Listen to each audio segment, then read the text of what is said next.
بسم اللہ الرحمن الرحیم۔ السلام علیکم۔ میں دلہن بن کر اپنے شوہر کا انتظار کر رہی تھی۔ میں نے سوچا تھا کہ اپنی نئی زندگی کا آغاز ایک حسین انداز سے کروں گی، پر اکثر ایسے نہیں ہوتا جیسا کہ ہم سوچتے ہیں۔ میں ایک غریب خاندان سے تعلق رکھتی تھی۔ ہمارے خاندان میں یہ رواج تھا کہ شادی سے پہلے لڑکیاں اس لڑکے کو نہیں دیکھ سکتی اور نہ ہی اس لڑکے سے بات کرتی ہیں جس سے ان کی شادی طے ہوتی ہے۔ ہمارے خاندان میں اس چیز کو بہت برا سمجھا جاتا تھا کہ رشتہ ہو یا منگنی، لڑکا اور لڑکی آپس میں بات نہیں کرتے تھے۔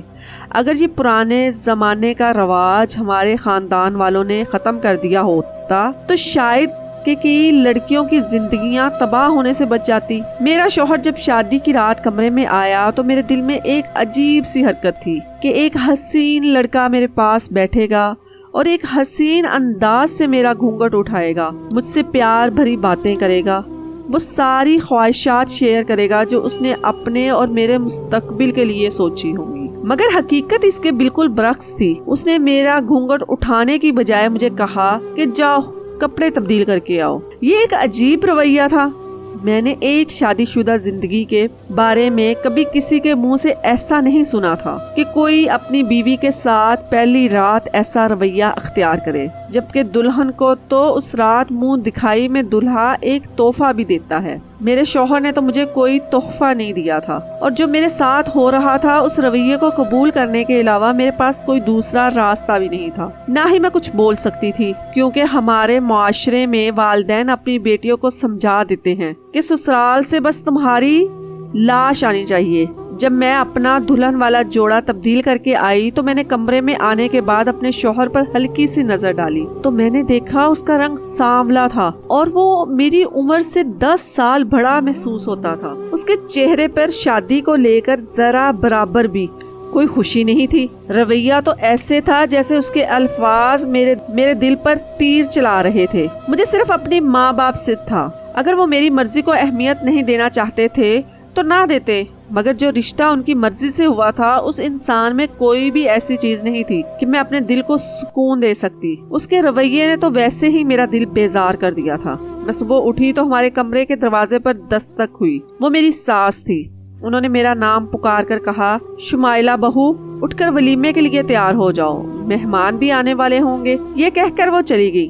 آج ہمارا ولیمہ تھا۔ میں اور میرا شوہر بس میاں بیوی ہی تھے۔ ہمارے دل بالکل بھی نہیں ملتے تھے۔ میں فریش ہو کر کمرے سے باہر آئی تو میری ساس میرے ولیمے کا جوڑا لیے میرے کمرے میں بیٹھی تھی۔ وہ بہت پیار کرنے والی عورت محسوس ہوتی تھی۔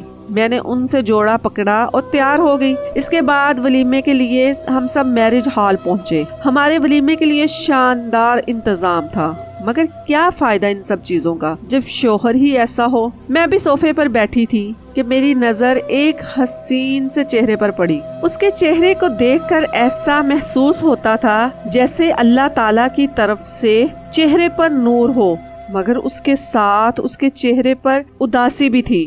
تھوڑی دیر بعد سب مہمان آ گئے۔ ابھی ہمارے ولیمے کا فنکشن جاری ہونا ہی تھا کہ میری ساس میرے پاس آ کر بیٹھ گئی، مجھ سے سب کا تعارف کروانے لگی۔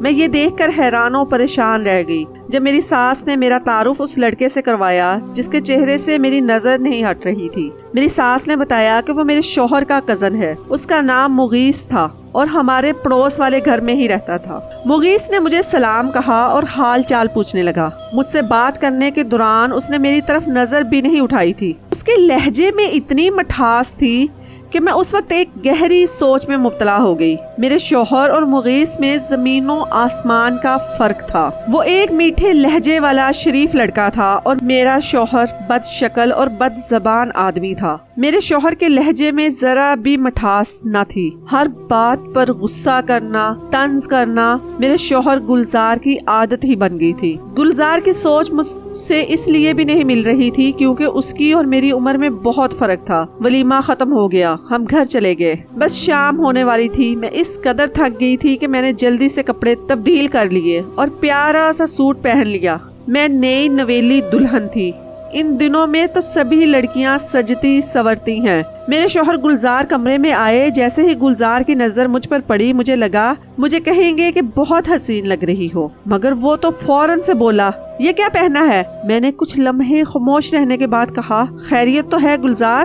آپ اتنے غصے میں کیوں ہیں؟ گلزار نے غصے میں کہا، چمک دمک والے سوٹ مجھے نہیں پسند، اٹھو تبدیل کر کے آؤ۔ میں تو سکتے میں آ گئی کہ نئی ویلی دلہن کو ایسا کون کہتا ہے۔ میں چاہتے ہوئے بھی کچھ نہ بول سکی۔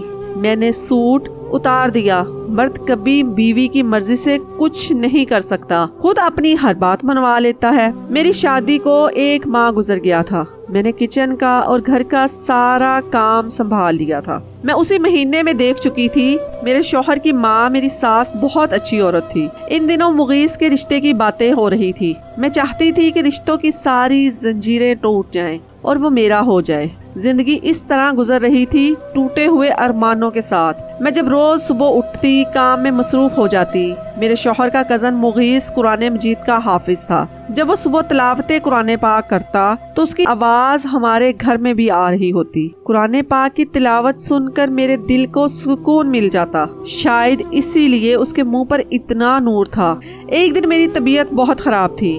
میرا شوہر گلزار گھر پر نہیں تھا۔ تب میری ساس نے مغیث سے کہا کہ بیٹا شمائلہ بہو کو ڈاکٹر کے پاس لے چلو۔ مغیث نے پہلے اپنی ماں سے اجازت لی اور پھر مجھے ڈاکٹر کے پاس لے گیا۔ راستے میں میری بہت چاہت تھی کہ وہ مجھ سے بات کرے، مگر اس نے ایک بات بھی نہیں کی۔ اس میں بھی تو بہت حیا تھی۔ میں سوچتی تھی بھلا یہ کیسے ممکن ہے، اتنی ساری خوبیاں ایک ہی انسان میں ہو، مگر میرے سامنے مغیث ایک زندہ مثال تھا۔ میرے دل میں اس کی عزت اور پیار دونوں بڑھ گئے، اور دوسری طرف ہر روز میرے شوہر ایسی حرکت کر دیتا جس سے میں اور دور ہو جاتی، جیسے گلزار نے اس رات کی تھی جب مجھ سے کہا کہ میرا سوٹ لا کر دو۔ کمرے میں ٹی وی کا بہت شور تھا، اس لیے گلزار کے ایک بار کہنے سے مجھے آواز نہیں آئی تھی۔ پھر گلزار نے مجھے اتنے غصے میں بلایا کہ جو شور کمرے میں تھا وہ بھی مدھم پڑ گیا۔ گلزار نے مجھے کہا کہ مجھے کان والے ڈاکٹر کو دکھانا چاہیے۔ یہ بات میرے دل کو لگی کہ اس نے چھوٹی سی بات پر مجھے کان کا مریض بنا دیا۔ میں چاہ کر بھی اپنے شوہر گلزار کے قریب نہیں رہنا چاہتی تھی۔ میرے دل میں دن بہ دن مغیث کی محبت بڑھتی جا رہی تھی۔ اس بات کا انجام مجھے بالکل معلوم نہیں تھا۔ مجھے بھی سمجھ نہیں آ رہی تھی کہ کیا ہو رہا ہے۔ مجھے جب موقع ملتا میں مغیث کے گھر چلی جاتی اور اسے دیکھتی رہتی، مگر مغیث تھا کہ کبھی آنکھ اٹھا کر بھی نہ دیکھتا تھا۔ میں مغیث کے کمرے میں چلی جاتی، وہ نماز پڑھ رہا ہوتا۔ میں اپنے نصیب پر روتی کہ میری شادی مغیث سے ہو جاتی تو کتنا اچھا ہوتا۔ آخر میرے نصیب میں اس جیسا شوہر کیوں نہیں تھا؟ میرے اور گلزار کے بیچ صرف ایک رشتہ تھا، بس، اور کوئی رشتہ نہیں تھا۔ جبکہ میاں بیوی تو ایک دوسرے کا لباس ہوتے ہیں، مگر گلزار نے مجھے وہ مقام نہیں دیا تھا۔ میں جب کھانا بناتی تو مجھے مغیث کا خیال ہوتا، میں اس کی پسند کا کھانا بناتی۔ مجھے پتا تھا کہ میں غلط کر رہی ہوں، لیکن میرے بس میں کچھ بھی نہیں تھا۔ میں بھی ایک لڑکی تھی، میرے بھی جذبات تھے۔ میرا شوہر سارا دن کام پر ہوتا، رات کو گھر آتا اور ہمیشہ میرے ساتھ غصے میں بات کرتا۔ میں ہر ممکن کوشش کر چکی تھی گلزار کو خوش کرنے کی، مگر ہر بار ناکام ہو چکی تھی۔ مغیث نے گریجویشن کی ڈگری حاصل کی تھی، وہ سرکاری نوکری کی تلاش میں تھا۔ میری ساس مجھے خود کہتی تھی کہ اگر تم بور ہو جاؤ تو مغیث کے گھر چلی جاؤ۔ مغیث کی ماں میرے ساتھ بہت باتیں کرتی تھی۔ میں مغیث سے کوئی سوال کرتی تو وہ میری باتوں کا جواب لازمی دیتا تھا، لیکن اس کی باتوں سے لگتا تھا کہ اس میں ایک لحاظ تھا۔ ایک طرف میرا شوہر گلزار تھا جس میں بالکل بھی لحاظ نہیں تھا۔ گلزار اور مغیث میں زمین و آسمان کا فرق تھا۔ میں جب بھی موقع پا کر مغیث کے کمرے میں جاتی، وہ نماز پڑھ رہا ہوتا۔ زیادہ تر یہی ہوتا تھا۔ آخر ایسی کیا بات تھی کہ وہ ہر وقت نماز پڑھتا رہتا تھا؟ اب ہر روز رات کو بلا وجہ گلزار مجھے ڈانٹ دیا کرتے، کبھی مجھ سے پیار سے بات نہیں کی۔ میں چاہتی تھی کہ میرا شوہر بھی مغیث جیسا بن جائے۔ میں نے بہت کوشش کی اسے بتایا بھی کہ میں کیا چاہتی ہوں، مگر اس دن اس نے میرے منہ پر تھپڑ مار دیا۔ میں رو رو کر اللہ تعالیٰ سے فریاد کرتی کہ یا اللہ، میں تو ہر کوشش کر چکی ہوں اپنا گھر کو بسانے کی، مگر اب یہ میرے بس کی بات نہیں ہے۔ میں تو اپنے گھر والوں کی مرضی مان کر یہ رشتہ نبھا رہی تھی۔ میں اپنے گھر جا کر نہیں کہہ سکتی کہ میں گلزار کے ساتھ نہیں رہ سکتی۔ میں انہیں کہتی تو وہ مجھے جان سے مار دیتے۔ مغیث کو دیکھ کر مجھے تسلی ہو جاتی کہ وہ میرے آس پاس ہے، مگر ایک گہرے راز سے بے خبر تھی۔ میں نے سوچا کہ اب میں مغیث کو صرف دوست کی نظر سے دیکھوں گی اور مغیث کو اچھا دوست تو بنا لوں گی۔ میں دن بہ دن مغیث کے قریب ہوتی جا رہی تھی، اس سے دوستی کی کوشش میں لگی ہوئی تھی۔ اس کے گھر جا کر اس کے کمرے میں جانے کی بار بار کوشش کرتی، مگر جب بھی اس کے کمرے میں جاتی وہ نماز ادا کر رہا ہوتا۔ میرے دل میں ایک تجسس تھا. میں سوچتی کہ آخر میں جب بھی مغیث کے کمرے میں جاتی ہوں وہ نماز ہی پڑھ رہا ہوتا ہے اور نماز پڑھنے کے بعد شدت سے دعا کرتا ہے، لیکن میں یہ نہیں جانتی تھی کہ وہ دعا میں کیا مانگتا ہے. میں اس کی دعا مانگنے کے انداز سے اندازہ لگا سکتی تھی کہ اس کی دعا میں شدت ہے. میں اکثر اپنی ساس سے بات کرتے ہوئے مغیث کا ذکر کر دیتی تھی، اس کی زندگی کے بارے میں باتیں پوچھتی تھی، لیکن مجھے ڈر بھی لگتا تھا کہ کہیں میری ساس غصہ ہی نہ کر لے. ایک دن میں مغیث کے گھر گئی تو اس کی ماں سے پوچھا کہ آپ مغیث کی شادی کیوں نہیں کرتی. مغیث کی ماں میرے اس سوال پر چپ ہو گئی. مجھے ایسا لگا جیسے وہ میری بات کو نظر انداز کرنا چاہتی ہوں. اتنا کہا کہ وہ ابھی شادی نہیں کرنا چاہتا. میں سوچ میں پڑ گئی کہ اتنا خوبصورت ترین لڑکا، حافظ قرآن، نماز کا پابند، آخر کیا وجہ ہو سکتی ہے کہ وہ شادی نہیں کرنا چاہتا. میں اس کی وجہ جاننا چاہتی تھی. میں روز کی طرح مغیث کو نظر بھر کر دیکھتی اور اس سے باتیں کرنے کی کوشش کرتی، لیکن مجھے کیا علم تھا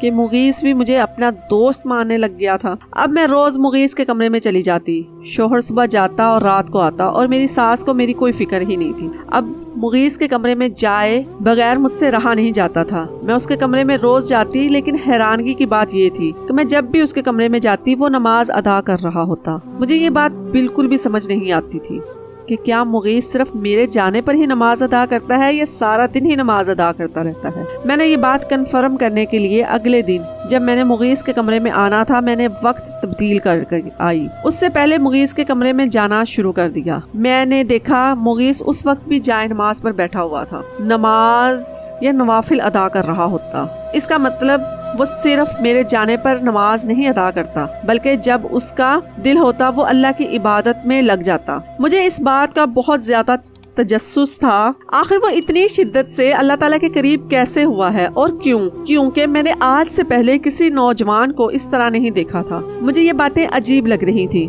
میں اپنے دل میں مغیث کو اچھا دوست سمجھتی تھی. میرے دل میں اس کے لیے ایک الجھن سی پیدا ہونے لگی.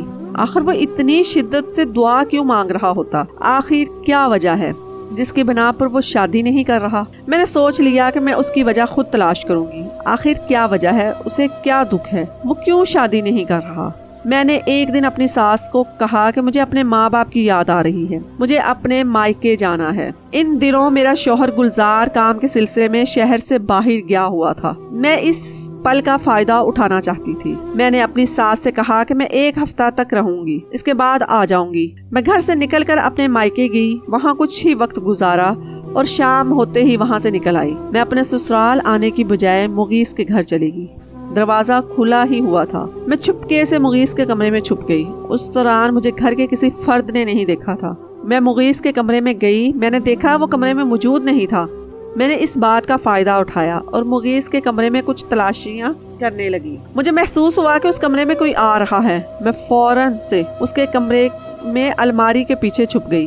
مغیث نے دروازہ کھولا اور کمرے میں آ گیا. رات کے 8 بج رہے تھے. اس نے اپنے کمرے میں آ کر چہل قدمی کرنا شروع کر دی، لیکن شکر ہے کہ اس نے مجھے نہیں دیکھا تھا. میں اب اس انتظار میں تھی کہ وہ ایسا کچھ کرے کہ مجھے اس کے راز کا پتہ چل جائے. میں ابھی سوچ ہی رہی تھی کہ اس نے جائے نماز اٹھائی اور نماز شروع کر دی. شاید وہ عشاء کی نماز ادا کرنے لگ گیا. نماز کے بعد اب وہ نوافل ادا کر رہا تھا. مگر یہ تو میں روز دیکھتی تھی کہ اس کا زیادہ تر وقت جائے نماز پر ہی گزرتا ہے. لیکن میں تو یہاں اس چیز کی وجہ ڈھونڈنے آئی تھی کہ وہ شادی کیوں نہیں کرتا. میں اس کے کمرے میں ایک طرف چھپی رہی. پھر کچھ دیر بعد میں نے جو دیکھا اور سنا وہ تو میری سمجھ سے باہر تھا. مغیث نماز کے بعد دعا کرنے لگا. اس کی آواز اونچی تو نہیں تھی مگر مجھے صاف سنائی دے رہی تھی. مغیث کو جو دعا کرتے سنا تو میں حیران رہ گئی. پہلے تو صرف میں اپنے نصیب کو کوستی تھی. اب میرا دل کر رہا تھا کہ میں اپنے آپ کو پیٹوں،